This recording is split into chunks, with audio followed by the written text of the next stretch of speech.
Paz do Senhor a todos, que Deus venha abençoar grandiosamente a vida de cada um. Eu vou dar continuidade aqui nas leituras em Romanos, não dizendo que somente Romanos vai nos revelar a salvação, nos revelar o pecado, mas toda a Bíblia, como foi dito antes, de Gênesis a Apocalipse, nos mostra aonde erramos, aonde Deus se desagrada de nós, mas aonde nós somos justificados e temos o direito de entrar no reino dos céus pela graça, graça de nosso Senhor Jesus Cristo, junto da obra da cruz. E aqui em Romanos 8, do 1 até o 5, vou fazer uma leitura dissertativa, ele vem falar do que? A vida no Espírito. E Paulo começa: portanto, agora nenhuma condenação há para os que estão em Cristo Jesus. Refere-se a Romanos 6, do 3 ao 5. E ao fato de termos sido batizados em sua morte, o que fala da crucificação. Que não ando segundo a carne, que não depende da força, da capacidade, de grandes esforços religiosos pessoais para vencer o pecado, mas segundo o Espírito. O Espírito Santo trabalha exclusivamente dentro dos limites legais da obra concluída de Cristo. Nossa fé nessa obra concluída, ou seja, a cruz, assegura a ajuda do Espírito Santo, que assegura a vitória. Por que a lei? O que estamos a ponto de dar é uma lei de Deus, idealizada pela divindade na eternidade passada. 1 Pedro 1, 18, 20 vai falar sobre isso. Essa lei, de fato, é a ordem estabelecida por Deus para a vitória. Vamos ver aqui em 1 Pedro 1, 18, 20 o que diz.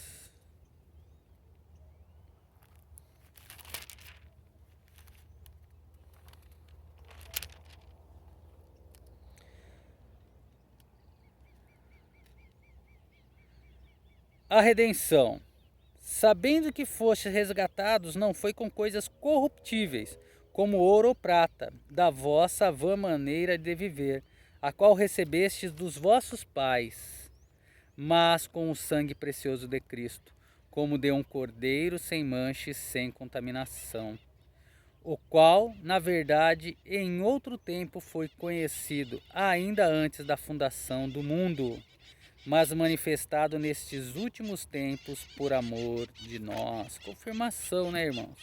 De que é através da obra da cruz que nós somos resgatados e temos direito à graça. E continuando, então fala aqui, porque a lei do Espírito de vida em Cristo Jesus. Todas as vezes que Paulo usa esse termo, ou um de seus derivados, ele se refere sem exceção ao que Cristo fez na cruz, o que torna essa vida possível.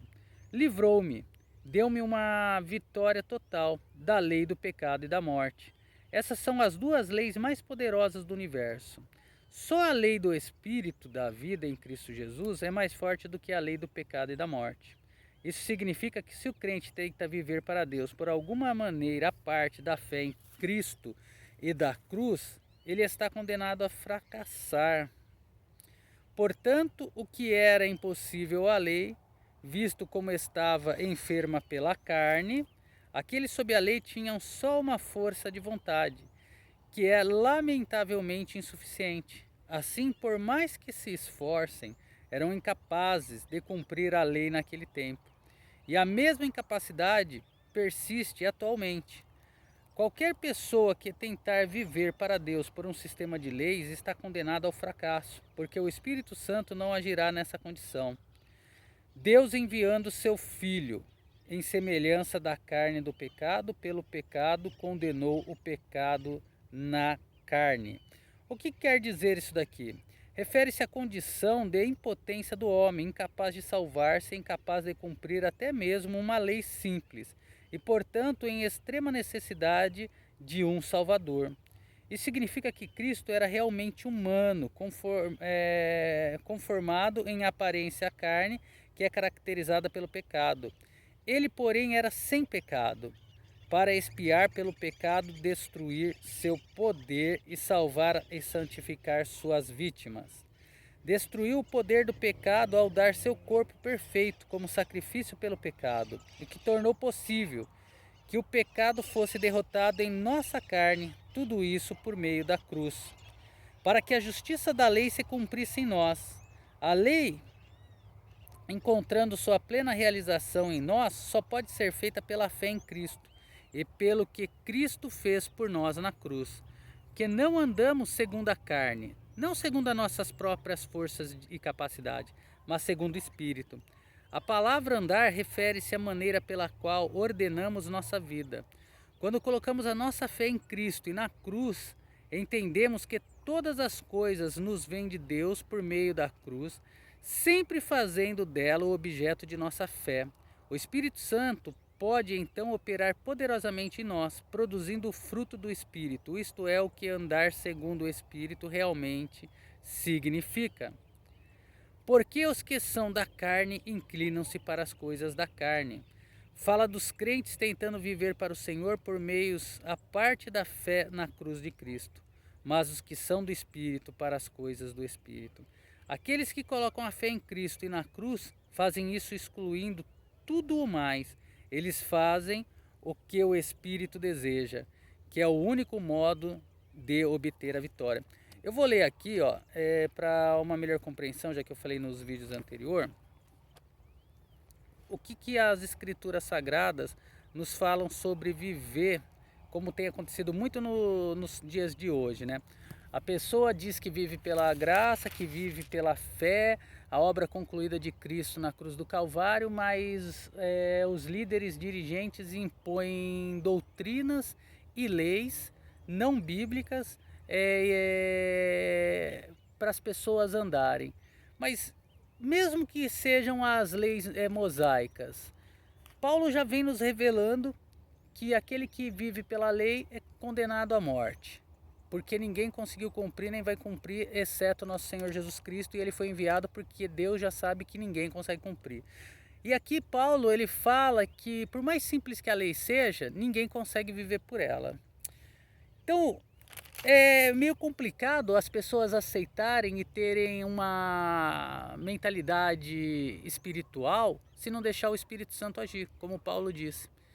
E portanto ouvir líderes e líderes, pastores, presbíteros, pastoras, missionários e tudo mais, falar que não pode isso, não pode aquilo, se fizer vai queimar no inferno, as pessoas ficam com medo de dar lugar às Sagradas Escrituras, porque veem esses homens e essas mulheres como sendo enviados de Deus. Mas a palavra diz que o homem não tem sabedoria. A sabedoria do homem é anátema perto da sabedoria de Deus. Mas quando nós buscamos nas Sagradas Escrituras, aí não tem como errar. Olha só, Tiago, a fé e as obras. Porque qualquer que tiver guardado toda a lei mosaica, e tropeçar em um só ponto, tornou-se culpado de todos. Poxa vida, vocês têm noção de quantas leis existem na lei mosaica? 600 e poucas. São leis para homens, leis para mulheres, leis para escravos. São 600 e poucas leis.